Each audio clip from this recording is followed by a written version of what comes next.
3일상 하나님 마음에 맞는 사람 30번째 시간입니다. 사울의 몰락 왜 끝이 좋지 않았을까? 라는 제목의 말씀을 나누겠습니다.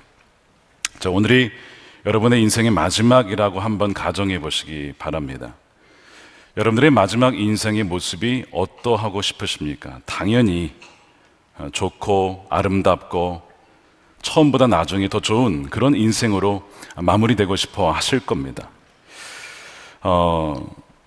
사람의 인생이 아무리 복잡해 보여도 4가지 종류의 인생이 있습니다. 첫 번째는 처음도 좋고 나중도 좋은 인생이고, 두 번째는 처음도 좋지 않고 나중도 좋지 않은 인생, 세 번째는 처음은 좋지 않았는데 나중이 좋은 인생이 있고, 마지막 4번째는 처음은 좋았는데 마지막이 좋지 않은 인생이 있습니다. 사울은 어디에 속할까요? 이 4번째에 속합니다. 처음에는 성령으로 임재 가운데 능력을 받아서 승승장구하던 꽤 괜찮은 왕이었습니다. 그러나 그의 마지막은 성경에 이렇게 비참하게 죽는 이가 있나 싶을 정도로 참 비극적인 결말을 맞이합니다. 왜 그랬을까요? 이유는 무엇이었을까요? 그것을 막기 위해 우리는 어떻게 해야 될까요? 라는 내용으로 오늘 말씀을 나누려고 합니다. 사무엘상 31장에 보면 시작부터 이스라엘의 전쟁이 시작이 되는데 블레셋이 쳐들어왔습니다. 전쟁은 늘 있었던 일인데 지금까지는 잘 막아왔고 이겨왔어요. 그런데 이날은 대패하는 날이었습니다. 이스라엘의 기록적인 치명적인 패배가 기록되어 있습니다. 이스라엘이 길보아 산에서 결국 후퇴를 하다가 이 길보아 산에서 전멸을 당합니다. 먼저 사울의 아들 요나단, 다윗의 영혼의 소울프렌드라고 할 수 있는 요나단이 치열하게 싸우다가 그가 먼저 전사를 합니다. 그리고 사울의 나머지 아들이죠, 아비나답, 말기수아, 즉 사울의 3 아들이 전사를 해요. 전세가 불리한 것을 안 사울이 블레셋이 나를 능욕할 것이다 라는 것을 직감하고 무기 든 병사에게 나를 죽이라고 하죠. 그런데 죽일 수가 없는 거예요. 왕인데 어떻게 죽입니까? 그러자 칼에 자기가 스스로 엎어져서 자결을 합니다. 이것이 사울의 마지막 모습이었어요.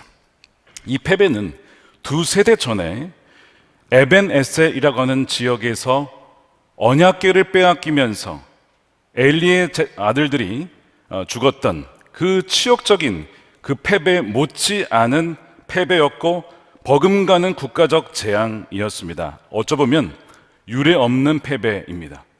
왕이 죽은 적은 없었어요. 이스라엘의 초대 왕이, 그것도 3 아들과 함께 한 전투에서 다 죽었기 때문에 전례 없는 그런 패배를 맞이하게 된 겁니다. 블레셋은 사울의 죽음을 가져다가 그의 목을 베고 사울의 갑옷을 벗기고 그의 죽음을 그의 아들들과 함께 벳삿 성벽에 매달아 두었습니다. 많은 사람들이 보고 블레셋의 신이 이겼다, 많은 사람들에게, 블레셋 사람들에게 기뻐하라고 그렇게 그의 죽음들을 달아둔 것이죠. 너무나 잔인하고 비극적인 결말입니다. 이스라엘의 군사력은 무너졌고 지도부는 죽임을 당했고 예전에 블레셋으로부터 빼앗았던 땅은 다시 뺏겨서 점령을 당하고 하나님의 이름은 땅에 떨어지고 수치를 당하고 맙니다. 이 사울의 죽음은 결코 여러분 기쁜 일이 아니죠. 나라의 총체적 재앙이고 결국 피해는 고스란히 국민들에게 가게 되어 있습니다. 여기 길보아 산에 엎드려진 자들은 누굽니까? 이스라엘의 아들들이요, 이스라엘의 손주들이요, 차세대, 다음 세대들이 다 죽어나간 거예요. 블레셋이라는 외세에 짓밟힌 것이죠. 이스라엘이 망하는 것을 좋아하는 나라들은 좋아했을 겁니다. 누구냐면 여러분 사사기를 가만히 읽어보시면 이스라엘 민족이 계속 속국이었다는 것을 발견하게 됩니다. 모압, 암몬, 미디안, 블레셋 돌아가면서 이 땅을 점령했어요. 속국이었습니다. 독립한 지 얼마 되지 않았어요. 그 상황에서 다시 블레셋에게 대패를 당한 거예요. 왕도 죽었습니다. 그러니까 이것이 바로 이 사울이 죽었다는 소식을 들었을 때에 다윗이 기뻐한 것이 아니라 슬퍼하며 애도했던 이유입니다. 우리가 다음에 살펴보겠지만 사무엘하를 보게 되면 다윗은 사울과 요나단의 죽음에 너무나 슬퍼하죠. 자, 1장 19절 보십시오. 이스라엘아, 우리의 지도자들이 산 위에서 죽었다. 여러분, 기뻐하는 게 아니에요. 슬퍼하는 겁니다. 비록 나의 원수와 같은 존재였지만 기름 부은 왕이 죽었다. 가장 용감한 우리의 군인들이 언덕에서 쓰러졌다. 이 소식이 가드의 블레셋의 5성읍 중에 하나입니다. 골리앗이 여기 출신이죠. 전해지지 않게 해라. 이 소식이 아스글론 모든 거리에도 전해지지 않게 해라. 블레셋 사람의 딸들이 듣고 기뻐할까? 저 할례 받지 못한 자들의 딸들이 환호성을 올릴라. 알리지 말아라. 여러분, 이 느낌을 여러분 받으셔야 돼요. 다윗이 자기 원수와 같았던 사울이 죽었다고 좋아한 것이 아니라 어느 정도 선이 있었다는 거예요. 비록 나를 죽이려고 했지만 그래도 기본적으로 같은 편이라고 하는 선이 있었어요. 같은 편이에요. 그런데 외세에 의해서 나라가 지금 큰 위기에 당했을 때 개인적인 원수가 죽었다고 좋아하는 것이 아니라 나라가 큰 위기에 빠졌다라고 애도하는 이 다윗의 모습을 보셔야 된다고요. 왜 하나님 마음에 맞는 사람일까요? 바로 여기에서 다른 거예요. 대부분은 야, 꼴 좋다, 거 봐라, 결국 저렇게 되는구나, 박수 치면서 웃으면서 뭐 그랬을 거라고요. 근데 개인적인 원한은 다 제껴두고 하나님 세우신 왕이 죽었다, 우리의 용사들이 언덕에서 쓰러졌다, 국가적인 애도를 표하는 것이죠. 저도 사실 묵상하면서 왜 다윗의 입장에서 사울의 죽음은 기쁜 소식인데 왜 그가 그렇게 슬퍼했을까? 이런 생각을 하게 되었어요. 사울을 적이라기보다는 여전히 하나님이 세우신 기름 부음 받은 왕이라고 보고 있고, 또한 우리의 지도자, 그래도 우리 편이라는, 그래도 기본적인, 그러니까 좋아할 수가 없는 것이죠. 좋아할 사람들은 누구라고요? 블레셋, 모압, 암몬, 미디안은 좋아하겠죠. 이스라엘의 패배를요. 여러분 다 아시다시피 대한민국의 지도력은 공백입니다. 대통령은 탄핵을 당했습니다. 대통령 권한인 총리도 탄핵을 당했습니다. 이런 적이 없었습니다. 국방을 책임질, 전쟁이 나면 국방을 책임질 국방장관 없습니다. 나라의 안전을 책임질 경찰의 수장인 행정, 안전부장 장관 없습니다. 법무부 장관도 없습니다. 감사원장 없습니다. 다 없습니다. 지금 대한민국은 신뢰를 잃어가고 있어요. 이 나라가 망하는구나. 투자자들이 외국에서 돈을 빼가고 있습니다. 환율이요 1,500원을 향해 가고 있습니다. 나라가 무너지고 있어요. 여러분 좋아하실 분 계십니까? 나라가 무너지는 게 좋다. 누가 이 상황을 좋아할 사람이 있습니다. 우리나라 기업의 경쟁 업체들의 나라는 굉장히 기뻐할 겁니다. 대한민국이 무너지는구나, 기회다, 잘됐다, 드디어 대한민국의 대표 기업들을 물리칠 수 있는 절호의 찬스가 왔다. 엄청 좋아할 거예요. 최근에 이름만 대면 다 아는 여러분들의 그 우리나라 대표 기업, 아마 집에 하나씩 물건 다 있으실 겁니다. 그 지도부에 계신 분을 만났어요. 제가 물어봤습니다. 여전히 한국이 다른 나라에 비해 기술 경쟁 우위를 가지고 있죠? 제가 이렇게 물었어요. 그분이 뭐라고 하시냐면, 목사님이 아닙니다. 중국에 의해서 다 따라잡혔습니다. 지금 앞서 있는 것 별로 없습니다. 오히려 추월당하고 있습니다. S 기업이 왜 주가가 반토막 났습니까? 왜 사만전자가 됐습니까? 기술력과 수출로 먹고 사는 나라가 기술도 따라잡히고 수출도 안 되고, 그럼 무엇으로 먹고 살아야 될까요? 수출이 안 되니까 내수가 죽는 것이고 경기가 침체가 되는 것이고 서서히 죽는 것입니다.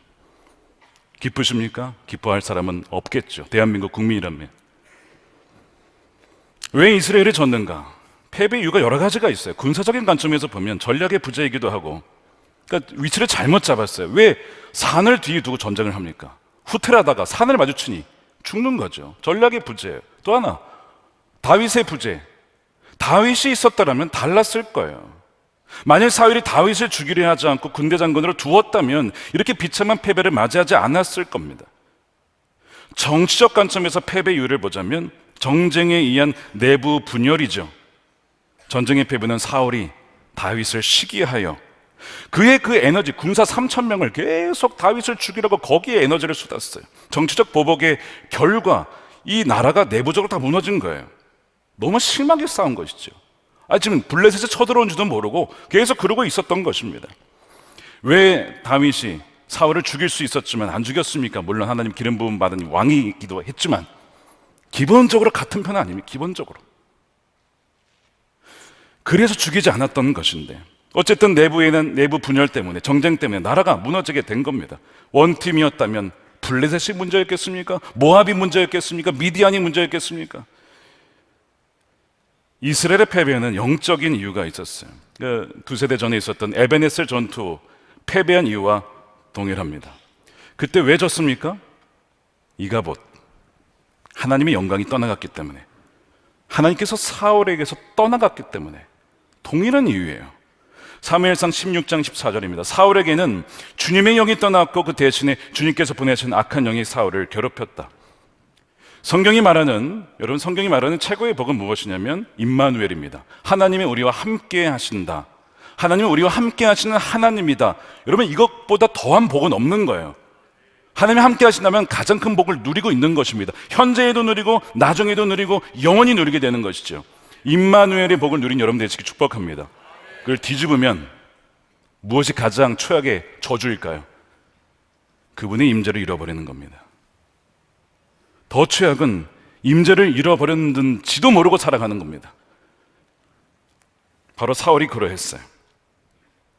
그래서 성경은 뭐라고 하냐면 확인해 보라는 거예요. 고린도서 13장 5절이죠. 너희는 믿음 안에 있는가? 너희 자신을 테스트해 보라는 거예요. 시험해 봐라. 너희 자신을 확증하라. 예수 그리스도께서 너희 안에 계신 줄을 너희가 스스로 알지 못하느냐? 그렇지 않으면 너희는 버림받은 자니라. 내가 정말 주님을 믿고 믿는다면 주의 말씀에 순종할 것이고, 순종함으로써 나의 믿음이 확증이 될 거예요. 이것을 계속 하라는 거잖아요.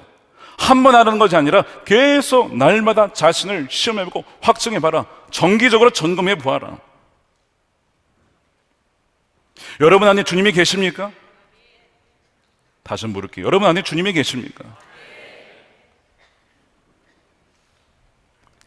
하나님의 영이 사울을 떠난 이유가 무엇일까요? 완벽하지 않아서인가요? 아니에요. 여러분, 완벽한 사람은 어디 있습니까? 저를 포함해서 다 허물이 있고 연약함이 있고, 그런 조건을 따지면 여러분 설 수 있는 사람은 아무도 없습니다. 저도 이 자리에 서질 못하는 사람이에요. 다윗도 완벽하지 않았어요. 그도 넘어지고 자빠지고 나중에 또 넘어집니다. 하나님은 완벽한 사람을 찾는 게 아니에요. 어차피 그런 사람은 없어요. 완벽하지 않지만, 그러나 주님과 함께 끝까지 완주하는 사람, 주님만 붙잡는 사람, 그 사람을 찾는 것이거든요. 사울의 문제는 블레셋도 아니고 모압도 아니고 골리앗과 같은 대단한 어떤 장수가 있어서도 아니었습니다. 군사력이 약했던 것도 아니었고, 전쟁의 승리 하나님께 달려있기 때문에 사울의 문제는 사실 사울 내면에 있었어요. 내부에 있었습니다. 그가 하나님을 떠난 거예요. 역대상에 보면 성경은 왜 사울이 비극적인 결말을 맞이했고 몰락했는지 아주 명확하게 이견이 없이 분명히 제시하고 있어요. 저는 기억하셔야 됩니다. 그 이유가 무엇이냐? 사울은 주님께 신실하지 못했다, 이겁니다. 번역은 이렇게 되어 있어요. 사울은 주님을 배신했다라고 했는데 역대상 10장 13절입니다.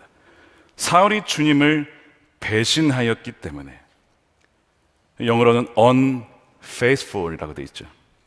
그래서 죽었대요. 그럼 뭐가 배신한 것이냐, 뭐가 신실하지 않은 거냐를 두 가지로 얘기합니다. 첫 번째, 주님의 말씀을 지키지 않았다. 두 번째, 점쟁이와 상의하며 점쟁이의 지도를 받았다는 거. 이게 외도의 증거라고 하는 거예요. 그랬기 때문에 주님께 지도를 받으려 하지 않았다는 것이죠.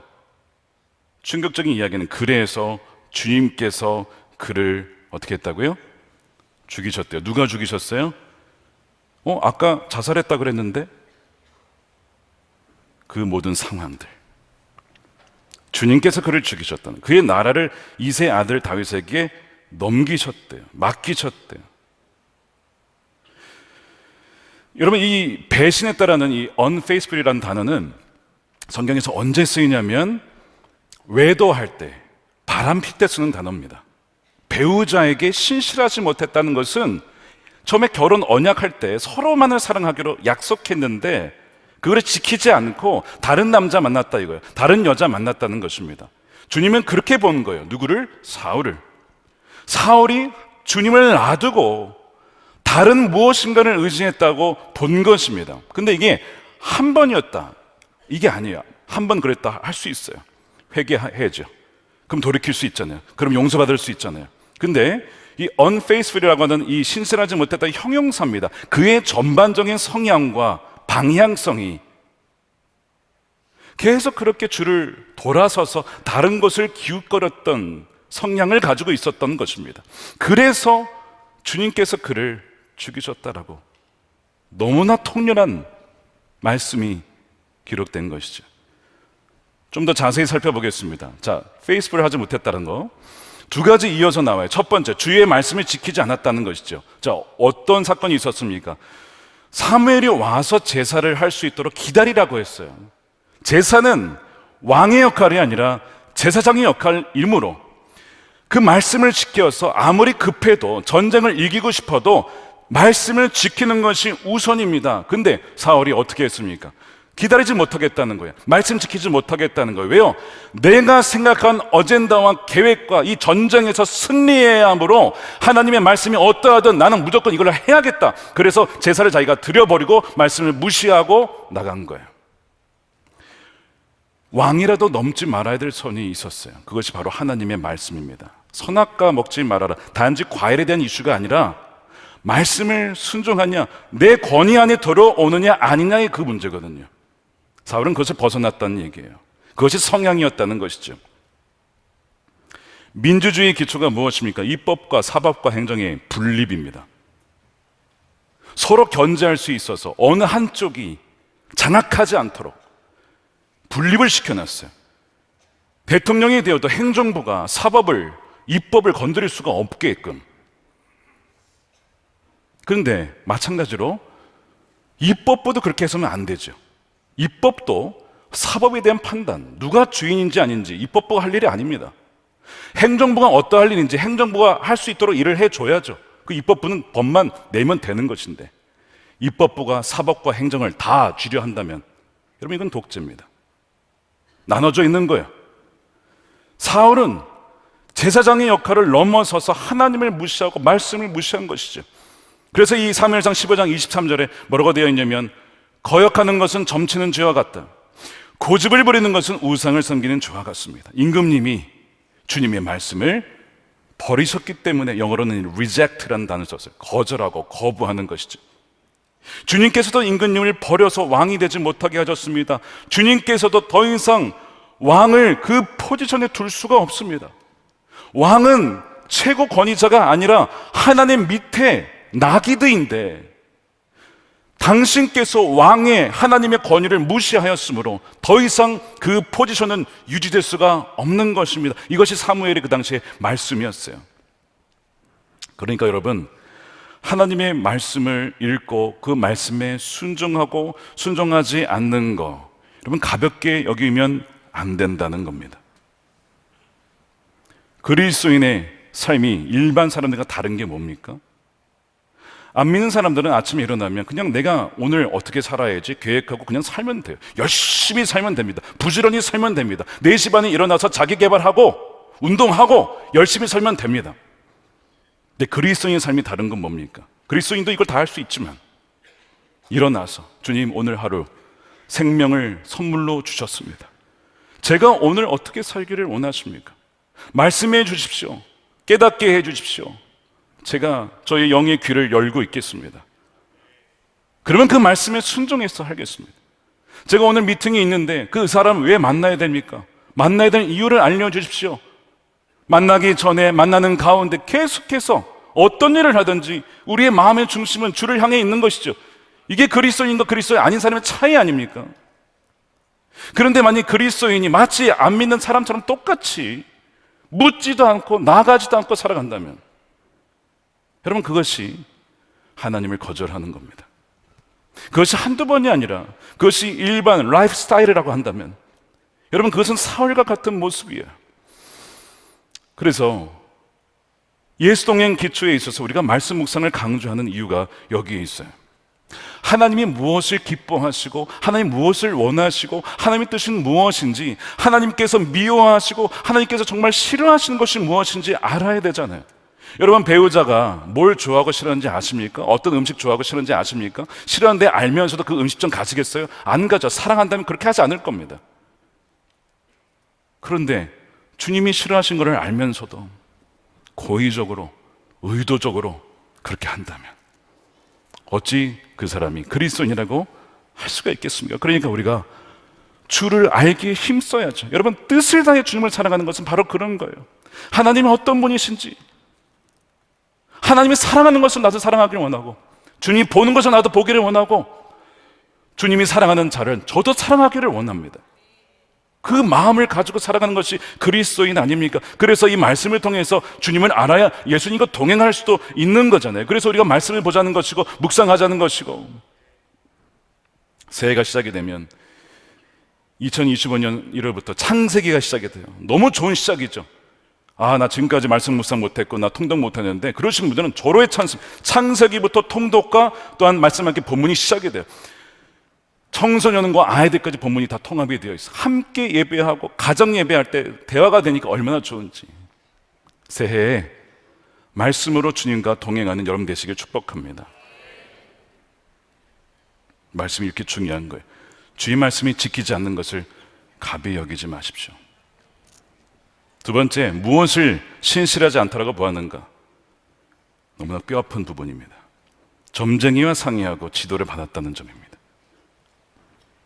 그래서 주님께 묻지 않았다는 거예요. 자, 13절을 우리말 성경으로 보겠습니다. 그는 여호와의 말씀을 지키지 않았을 뿐 아니라, 이게 첫 번째 이유였어요. 두 번째, 무당에게 찾아가 도움을 구하고, 그래서 여호와께 묻지 않았어요. 여호와께 묻지 않는 거를 주님은 그렇게 여기시는구나. 여호와께 묻지 않으면 다른 자에게 묻겠죠. 무당을 찾아갔대요. 다른 것을 의지했다는 것입니다. 이게 신실하지 못한 거예요. 이 장면이 어디에 나오냐면 사무엘상 28장 7절에 나옵니다. 사울은 자기의 신하들에게 명령하기를, 망령을 불러오리는 여자 무당, 우리말 성경에는 신이 내린 여자, 신내림 받은 여자를 찾아라. 내가 그 여인을 찾아가서 뭐 하겠다? 물어보겠다. 내 인생이 어떻게 될 것인지, 내가 이 전쟁에서 이길지 질지를 거기에 물어보고 전쟁에 나가겠대요. 지금까지 하나님이 사울을 40년간 기다려 왔습니다. 40년.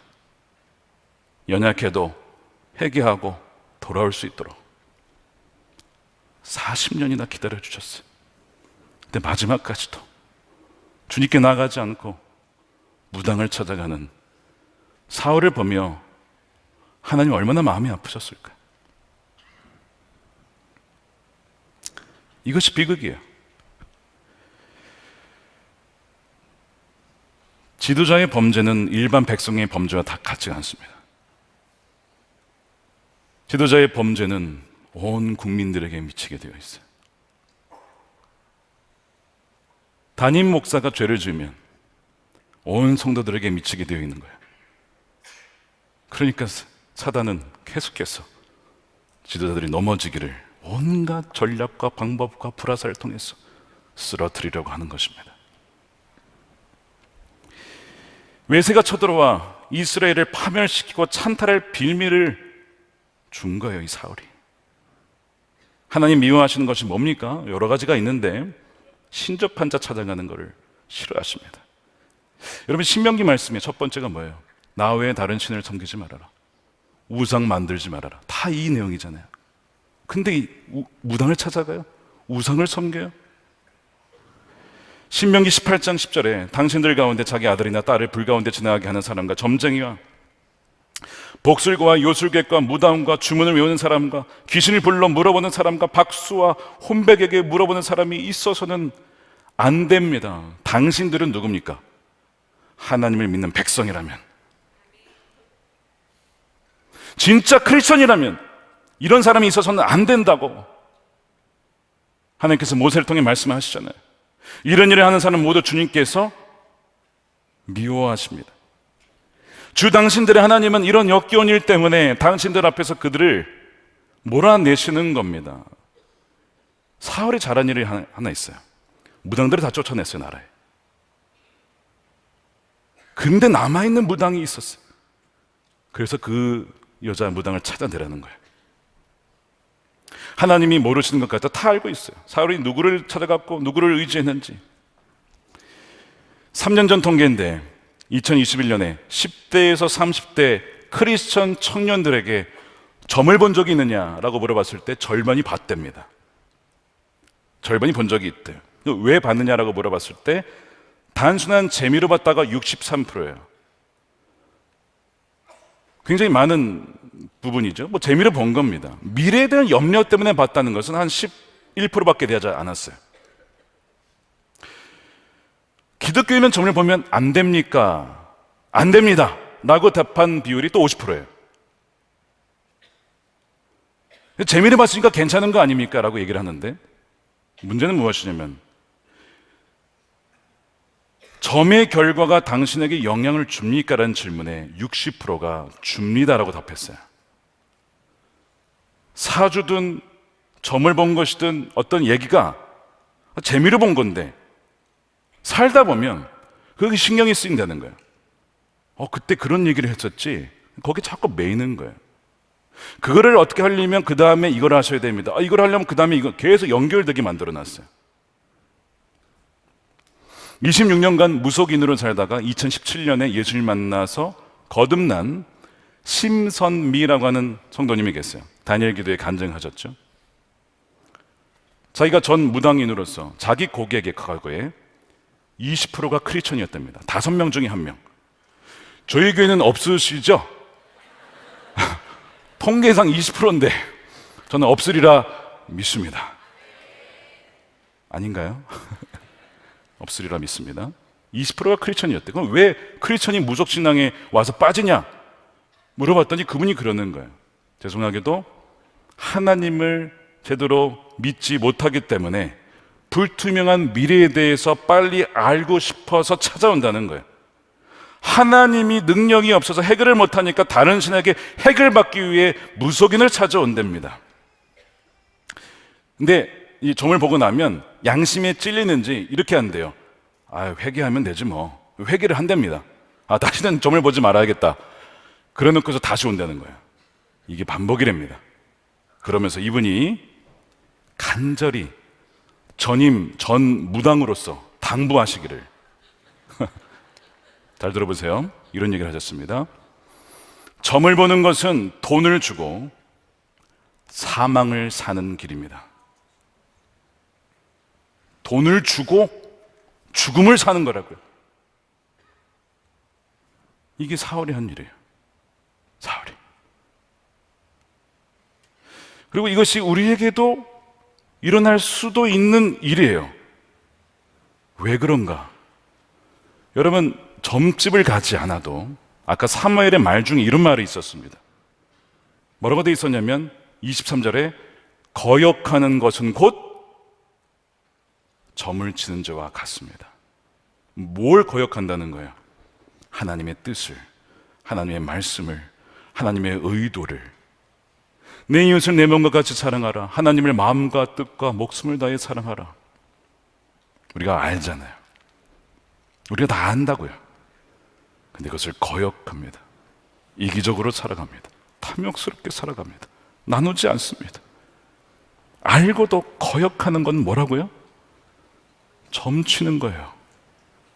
올해를 돌아보며 하나님, 제가 마음대로 주님을 사랑하지 못한 것 같습니다. 저에게 맡겨진 양떼를 내 몸과 같이, 내 부모님을 여기듯이, 내 형제 자매를 여기듯이 그렇게 더 사랑하지 못했던 것 같습니다라고 느껴지더라고. 저희 말씀을 알고도 거역했으니까 저 뭐 한 겁니까? 점친 겁니다. 다른 거 의지한 거예요. 여러분들, 이 기준에 벗어날 수 있는 사람이 있을까요? 하나님 말씀 나는 100% 오래 순종하며 살았습니다. 죄송하지만 한번 손 들어보세요. 좀 부끄러웠을 수 있으니까 속으로 한번 손 들어보세요. 속으로. 거의 없으실 겁니다. 우리 역시도 사울처럼 점을 친 겁니다. 그러니까 사실 우리 모두가 회개해야 되는 것이죠. 이것이 어느 특정 지도자의 문제만이 아니라 사실상 우리가 하나님 앞에 점을 치는 죄를 범하였기에 우리가 황폐해진 나라를 보며 기도하며 통곡하며 눈물로 겸비하며 기도해야 된다는 거예요. 다니엘이 황폐해진 나라를 보면서, 야, 이 무능한 지도자들 때문에 이렇게 되었습니다. 하나님, 저들을 처단해 주십시오. 그렇게 기도하지 않고 그가 어떻게 기도하냐면 다니엘서 9장 14절에 주님께서 재앙을 간직히 두셨다가 우리에게 미치게 한 것은 주 우리 하나님이 하시는 모든 일은 의로우신데 우리가 말씀에 순종하지 않은 까닭입니다. 우리의 바로 자신을 넣어서 지금 기도하고 있어요. 고백하고 있어요. 느헤미야가 예루살렘 성벽이 무너지고 성문들이 불탈 때 그 소식을 듣고 하나님께 기도하기를, 무능한 지도자들 때문에 이 나라가 이 꼴이 났습니다. 두 패를 갈라서 욕을 한 것이 아니라, 끌어내리라고 한 것이 아니라, 느헤미야 역시 뭐라고 고백하냐면, 멀리 있는 수산궁에서 자기가 무슨 범죄를 했다고 그가 이렇게 고백해요. 느헤미야 1장 6절에 이종이 밤낮 주님 앞에 주님의 종 이스라엘 자손을 위하여 드린 이 기도에 귀를 기울이시고 살펴주십시오. 우리 이스라엘 자손이 주님을 거역하는 죄, 무슨 죄라고요? 점치는 죄라니까요. 이것이 지은 것을 자복합니다. 근데 여기에 자기를 포함시켜요. 저와 저의 집안까지도 거역하는 죄를 지었습니다. 느헤미야도 보니까 100% 순종한 적이 없거든. 우리가 주님께 매우 큰 잘못을 저질렀습니다.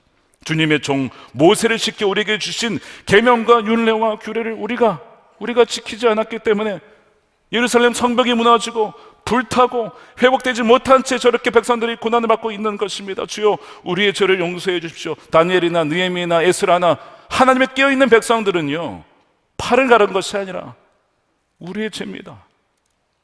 우리가 하나님께 범죄하였습니다. 우리가 거역하였습니다. 우리가 무지하였습니다. 그렇게 나라를 위해서 기도하며 겸비하며 금식하며 기도한 거예요.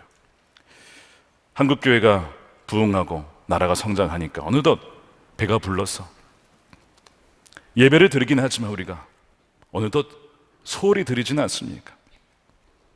헌신이 사그라들며 주님을 사모하기보다 주님이 주신 그 어떤 선물, 좋은 것인데 그 선물을 주님보다 더 사랑하고 더 원하고 더 갈망하고, 그래서 그것을 우상으로 만들어서 그렇게 변질되지는 않았습니까?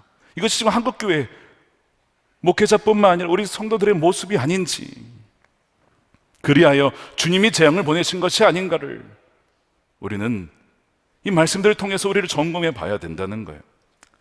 그러므로 이 사울의 비극적 몰락과 국가적인 재앙의 근본적인 뿌리는 따로 있는데, 단지 사울 한 사람의 영적인 타락만이 아니, 여기도 분명히 문제가 있습니다. 회개했어야 되는데 회개를 하지 않았어요. 그런데 근본적인 뿌리는 또 어디에 있었냐면 이스라엘 백성들도 같이 연결되어 있었습니다. 그 증거가 어디에 있냐고요? 사무엘상 8장에 나와 있습니다. 그들이 왕이신 하나님의 버젓이 살아계심에도 불구하고 우리에게 왕을 달라고 요청했어요. 사무엘이 그 얘기를 듣고, 아니, 하나님이 너희들이 왕인데 어떻게 왕을 달라고 하느냐, 하나님을 대놓고 무시할 수 있느냐, 너무 마음이 아파서 하나님, 이 백성들이 왕을 요구합니다. 하나님이 왕이신데 거의 없다고 투명인간 취급합니다. 거의 그 수준으로 얘기를 했어요. 그랬더니 하나님께서 뭐라고 하시죠? 이렇게 얘기하셨어요. 사무엘은 왕을 세워 다스리게 달라는 장로들에게 말해 마음이 상해 주님께 기도를 드렸더니 주님께서 말씀하시기를, 백성이 너에게 한 말을 들어줘라. 그들이 너를 버린 게 아니라 그들이 나를 버려서 자기들의 왕이 되지 못하게 한 것이다. 나를 버렸다. 내가 그들의 왕이 되는 것을 원치 않는다. 백성들이 그렇게 했다고요. 그래서 백성들이 그렇게 요청한 결과가 사울 왕입니다. 그러니까 이 사울 왕은 태생적으로 치명적인 문제를 안고 태어난 것이죠. 기본적으로 하나님을 왕으로 모신 상황에서 나온 것이 아니라 하나님으로는 충분하지 않으니까. 예수님이 밥 먹여주냐? 예수님을 충분하지 않으니까 하나님만큼, 아니 하나님보다 더 의지할 만한 어떤 그 무엇인가를 우리에게 달라. 그것이 사울이에요. 하나님 아예 버린 건 아닌데 사람을 더 신처럼 의지하는 혼합적인 신앙이 그들 가운데 있었습니다. 이런 혼합적인 신앙은 우상 숭배였죠. 성경이 말하는 가장 큰 죄, 우상 숭배입니다. 우상 숭배. 그 뿌리는 교만이고요. 우상 숭배의 결과는 그들이 원했던 왕과 그 모든 군대의 전멸입니다. 항상 결과는 동일해요. 바벨론 포로로 끌려간 그 유배 상황 보십시오. 예레미야 선지자가 왜 이 바벨론 상황이 이렇게 벌어지게 되었느냐, 나라를 왜 하나님께서 바벨론에게 넘겨주셨냐, 나라가 약해서가 아니고 그들의 우상 숭배 때문이라고 말씀하셨어요. 예레미야 2장 5절이죠. 나 주가 말한다. 너희의 조상이 나에게 무슨 업무를 발견했기에 나에게서 멀리 떠나가서 헛된 우상을 쫓아다니며 unfaithful, 신실하지 못했다는 것이죠. 자신들도 허무하게 되었느냐. 13절에 나의 백성이 두 가지 악을 저질렀는데 하나는 생수의 근원 대신 나를 버린 것이고 또 하나는 전혀 물이 고이지 않는 물이 새는 웅덩이를 파서 거기에 샘으로 삼은 것이다. 아, 이 샘이 나를 먹여 살릴 줄 알았는데 다 보내 거기 다 깨지고 새고 다 썩어 없어지는 것들을 의지하고 있었어요. 이것이 바벨론 포로의 이유라고 하는 거예요. 그러니까 여러분, 우리가 새해 금식해야 되는 이유가 무엇입니까? 이 대한민국의 어려움과 재앙은 믿는 우리가 하나님을 온전히 섬기지 못하고 우상을 숭배하고 하나님보다 사람을, 돈을, 쾌락을 더 사랑하고 숭배하였기 때문 아니겠습니까? 우리가 금식하는 가운데 남의 죄를 볼 것이 아니라 우리 안에 이미 들어와 있는 이 부패한 마음을 볼 수 있어야 된다는 것이죠. 그래서 하나님, 우리를 진정 용서해 주시고 우리를 진정 통치해 주십시오. 우리가 사실 주의 왕을 원한다고는 하지만 주의 말씀대로 살아가는 것을 우리는 참으로 싫어하는 마음이 굳은 고든 백성입니다. 오늘 본문의 후반부에 보면 참 인상적인 장면이 나와요. 이 사울의 죽음이 목이 잘리고 아들도 다 마찬가지, 성벽에 달려 있어요. 엘프레드 에더사임이라는 작가가 이 장면을 이렇게 문학적으로 묘사했습니다. 잘 들어보십시오. 이제 블레셋의 어두운 밤이 되었다. 사울과 그의 아들들의 머리 잘린 시신들은 아무도 돌보지 않는 가운데 독수리들과 자칼들의 울부짖음 속에 벳산의 벽에 걸려 바람에 따라 흔들리고 있었다.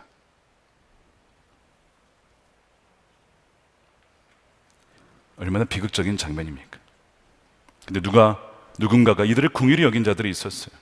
요단 동편에 있었던 길앗 사람들이 와서 밤새 와가지고 사울의 죽음과 그 아들들까지 시신을 내려가지고 야벳으로 돌아와 거기에서 화장을 하고 뼈를 거두어서 에셀 나무 아래에 묻고 장례를 치러주고 7일간 그들을 위해 금식을 합니다. 이들은 누구냐면 사울 왕 초기에, 거의 이제 40년 전 이야기입니다.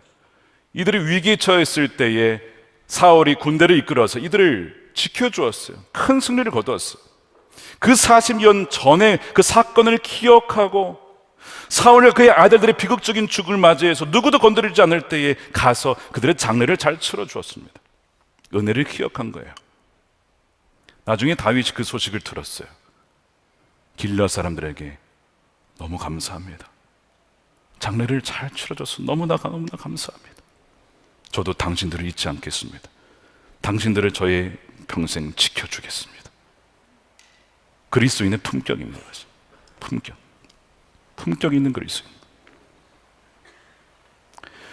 오늘 이 본문의 마지막 이 31장 굉장히 어둡게 끝나죠.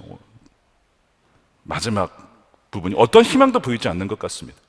여러분, 그렇지 않아요? 그때도 그랬어요. 언제요? 예수님께서 골고다 언덕에서 십자가에서 비참하고 수치스러운 죽음을 달려 나무에 달려서 모든 사람들이 보는 앞에서 그분의 시신이 매달려 있을 때, 바로 그때도 야, 모든 희망은 다 사라졌고 무슨 희망이 있겠나 싶었습니다. 예수님은 하나님을 거역하고 고집스럽게 반역한 우리의 죄를 대신하여 비참하게 죽임을 당하셨습니다. 그리고 오늘 이 31장을 보면서 사울의 비참한 죽음과 그 시신이 걸려있는 그 모습을 보면서 누구를 상상하셔야 되냐면 다른 인물이 아니고 원래 우리가 그렇게 되었어야 될 모습이라는 겁니다. 왜요? 거역하고 고집스럽게 완악한 모습으로 우상 숭배한 죄의 결과가 그거라고 하는 거거든요. 우리가 그렇게 죽었어야 된다는 거예요. 근데 우리 사울의 모습을 보면서, 사울의 죽음을 보면서 우리의 마지막 멸망이 저렇게 될 수 있었다는 것을 알아야 됩니다. 근데 여러분, 이것이 나쁜 소식인데 기쁜 소식이 있어요. 복음이 있어요. 뭐가 복음입니까? 우리가 그렇게 다 죽었어야 되는, 하나 예외 없이 말씀 앞에, 율법 앞에 다 정죄함을 받은 우리들이지만 우리를 버려두지 않고 멸망치 않도록 하기 위해 하나님 그분이 아들을 보내줬어요. 이 땅에 보내주시고 우리가 죽어야 될 위치에서, 우리의 자리에서 우리의 모든 죄값을 다 받으시며 수치를 당하시며 모욕을 당하시며 옷을 찢김을 당하며 벗김을 당하며 조롱을 당하며 우리 자리에서 그분이 대신 죽으셨기에 누구든지 그를 믿는 자마다 뭐하지 않고요? 멸망치 않고 그 다음에 영생을 얻게 하려 하심이라. 그럼 이것이 기쁜 소식이에요. 오늘 본문의 마지막은 너무나 어둡죠. 나쁜 소식 같지만 그렇구나, 예수님께서 우리가 죽어야 될 그 사울의 죽음을 대신 당하셔서 진정 더 나은 다윗이신 예수님께서 진정 우리에게 생명을 주시고 우리를 진정 통치할 수 있도록 인도해 주시는구나. 우리가 이것을 믿고 기도하며 나아갈 때에 아무리 어두워 보여도, 아무리 나쁜 소식이 많아 보이고 들려도 결국에는 모든 것을 합력하여 선을 이루시는 하나님의 기쁜 소식이 우리 모두에게 들려지게 될 줄로 믿습니다. 오늘 우리 말씀을 돌아보면서 현재 국가적인 혼돈 가운데 있습니다. 그런데 오늘 이 복음의 놀라운 말씀을 붙잡고, 복음은 우리가 얼마나 흉악한 죄인인지를 알려주면서 동시에 우리가 얼마나 사랑받고 용납받는 존재인지를 말씀해 주는 것처럼 이 어려운 상황 가운데서도 우리가 우리의 죄를 회개하며 고백하며 자복하며 겸비하며 나라를 위해서 함께 기도할 때에 결국에는 더 나은 다윗이신 우리 주님께서 진정한 우리의 왕이 되시며 이 나라를 통치하셔서 전혀 새로운 나라로, 새로운 인생으로 거듭나게 하시는 은혜를 부어줄 줄로 믿습니다. 우리 함께 기도하겠습니다. 처음보다 마지막에 더 복되고 아름다운 인생이 되기를 원합니다. 대한민국도 처음보다, 중간보다 주님이 오실 그때 더 복된 아름다운 나라가 되기를 원합니다. 그러려면 우리의 죄를 함께 우리가 자백하고 우리의 완역함과 우리의 거역함과 그 굳은 마음을 다 회개하고 주님께 내어드려야 됩니다. 우리가 하나님 대신 엉뚱한 것을 구했습니다. 이 사울이라고 하는 왕의 뿌리는 사실 우리가 하나님을 버리고 다른 것을 구한 열매였던 것입니다. 주님께서 이 기도를 원하시는 거예요. 국가적인 재앙을 하나님 난 모르겠다 하셨을까요? 왜 이런 상황을 허락하셨을까요? 믿는 우리가 하나님 백성들이 기도하기를 원하시기 때문에 그래요. 이 시간 우리 함께 기도할 때에 주님, 우리의 죄를 용서하여 주시고 기도하지 못했음을, 완고했었음을, 우리가 점치는 죄를 범했음을 이 시간 고백하오니 주여 우리를 용서해 주시고 새롭게 하여 주시옵소서. 우리 함께 동성으로 기도하겠습니다.